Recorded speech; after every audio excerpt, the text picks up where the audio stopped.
How to cancel beIN Sports Connect subscription. Let's get started. Launch your settings app. At the very top, you're going to find your Apple ID. Click on it. Now navigate to the option of subscriptions. Click on it.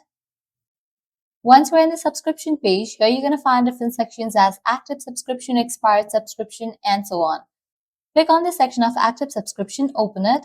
Now under that, you're going to find all the active subscription in your device. You'll also see the option of beIN Sports Connect. Click on that option.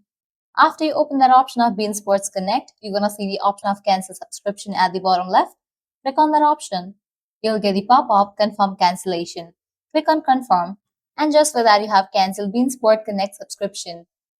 Now you won't be charged anymore, and the great thing is you can carry on using the app until the subscription date was originally due.